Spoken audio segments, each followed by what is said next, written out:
How our war north is strangling the life out of Nigeria through intimidation, fear, and terror.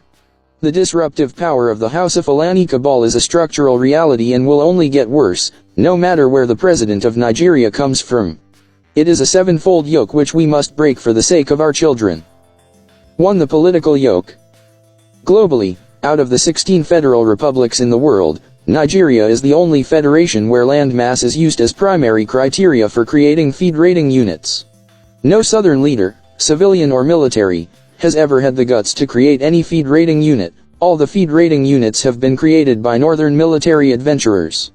20 feed rating units were created from only one region, north, while 17 feed rating units were created from 3 regions, east, west, and midwest.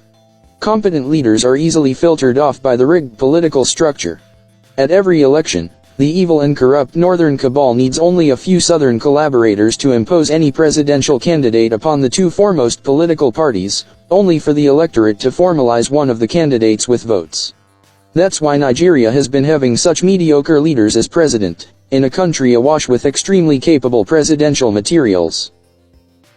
This also explains why since 1960 no southerner has ever led Nigeria except by accident. The first coming of all 3 southern leaders Ogiyi Ironsi in 1966, Obasanjo in 1976, and Goodluck Jonathan in 2010, followed the death of northern incumbents.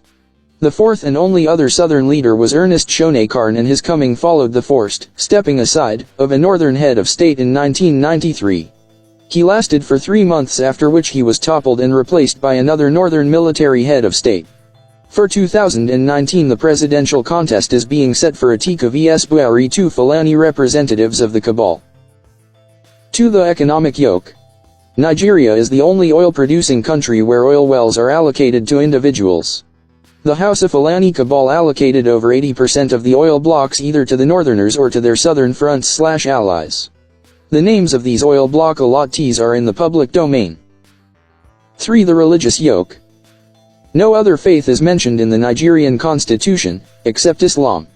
For instance, in the 1999 constitution, Christ, Christians, and Christianity are not mentioned even once, whereas Islamic signposts are strewn all over the constitution. Sharia is mentioned 73 times, Grand Qadi 54 times, Islam 28 times, Muslims 10 times, etc. That constitution was written solely by one Muslim Fulani jihadist named Professor Awalu Yardudu, special advisor to Abacha on constitutional matters. While the 1979 constitution emphasized Nigeria's secularity, the 1999 constitution of Yardudu is a de facto Islamic constitution, and the cabal ensured that Yardudu was there to fight that position at 2014 National Political Conference.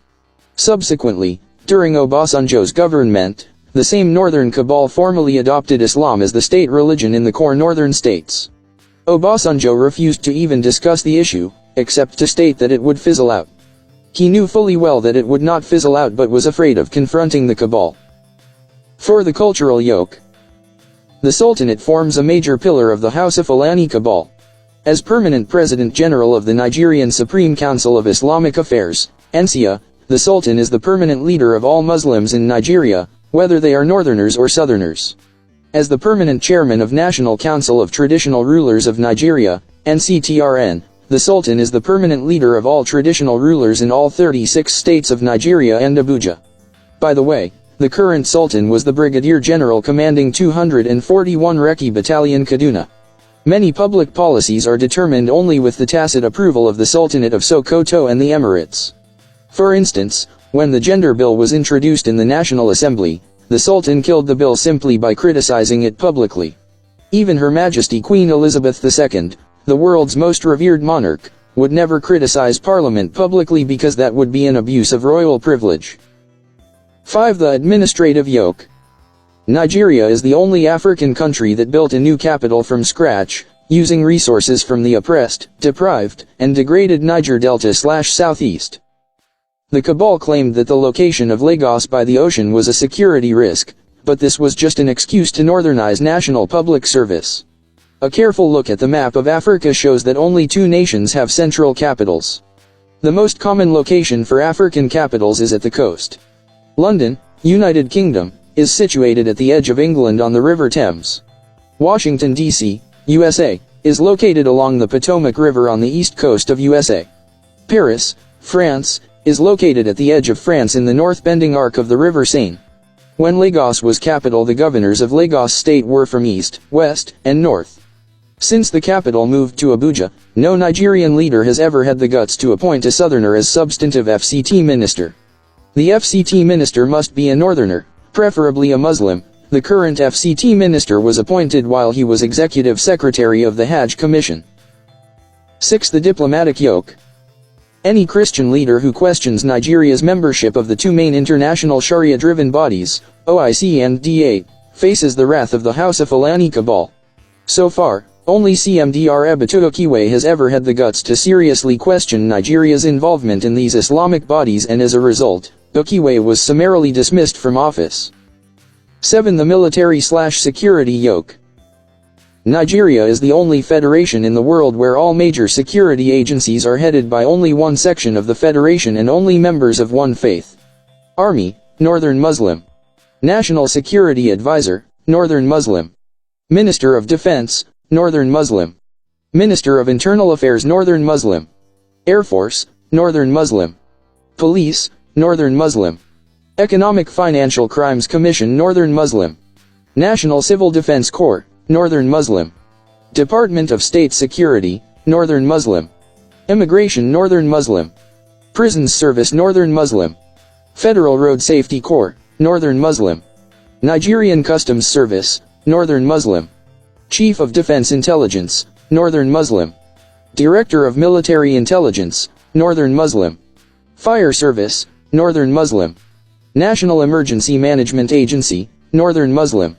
Nigerian Ports Authority, Northern Muslim. No Southerner has been made Substantive Controller General of Customs in 30 years.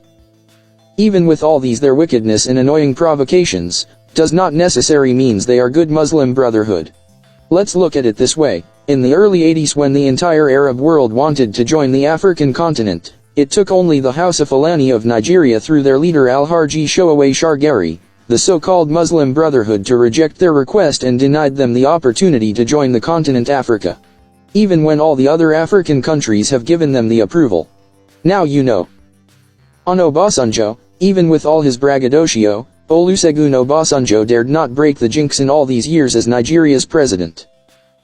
Again, no Southerner has ever been appointed as the chairman of the Economic and Financial Crimes Commission since the day it was established in 2003.